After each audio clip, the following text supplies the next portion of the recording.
So, after you get your blue shirt on and the trousers, you can put your brass belts on. Note, just like wearing your blues, you are going to be putting your blue shirt tucked into your green combat trousers.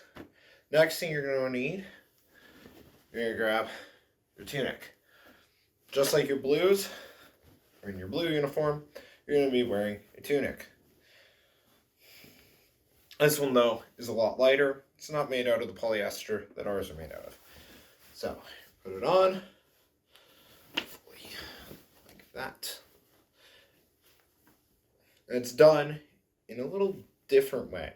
So, just like on the blues, you're not going to do up the top button. This top button doesn't get done up. You're going to do up your cuff, your sleeve buttons, drawstrings here. So, you're going to want to just tie those in like a bow, just like you're tying your shoes.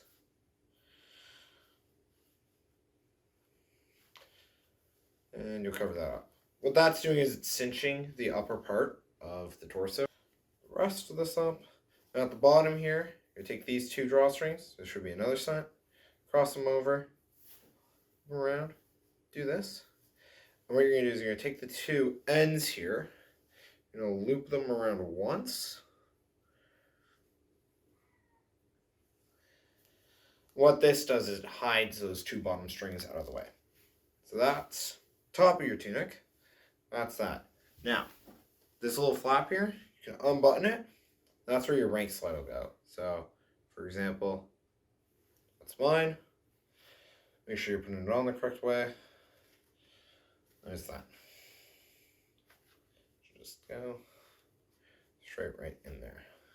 So that's how you're gonna wear it with your rank slide. Collar's gonna stay open. And there should be this little like Velcro-y thing here. Keep that shut. That doesn't matter. So after you get all that on, you can then get your beret on. So your beret is gonna look like that. You're gonna form it just like early on. You're gonna put it on. It's gonna kind of sit flat. You're gonna make sure it's all stretched to the one side. Should always be stretched. So the cap badge, that's what it's called, cap badge, is gonna be above your left eye. So make an L, and then it's reverse. It's gonna go over your left eye. It's gonna be formed down. That's that. Now you've got all the top part on. All you got left is your boots. So you're gonna see at the bottom of your trousers here, there's these little set of drawstrings. This is so you can blouse your boots. So once you get your first boot, put your entire foot in. This blousing bit is also gonna go in the boot. Now you can also get these things, these fancy little things called boot bands.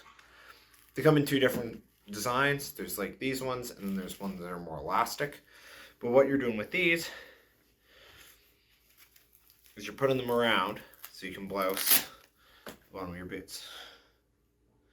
And what we mean by blousing, it'll make sense in a moment, you just gotta tighten up your boots.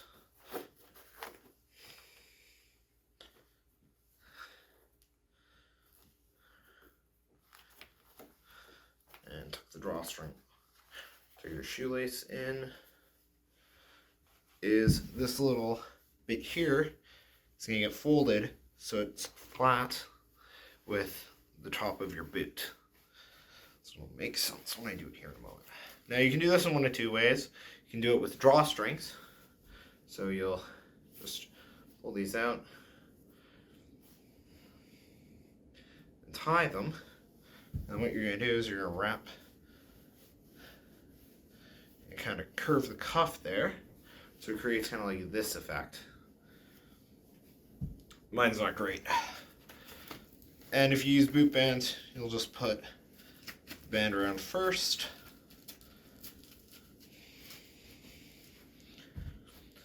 And then tuck it in like that. So what it does is it tightens the end of your boot, and it kind of makes this cool like floating pant effect. And you'll notice that's how you're supposed to wear your boots. Now, some of you might have the swap boots, which are a little shorter, but otherwise, that's the correct way to blouse your boots. Alright, so that's how you wear your field training uniform. It's supposed to look like this. Just remember, tighten up all the strings, no loose strings available, keep all the pockets closed. You can keep a pen in some of these. They have a little pen pouch. There's also enough space so you can carry a notepad on you. Otherwise, hopefully this video is informative. Thank you for watching.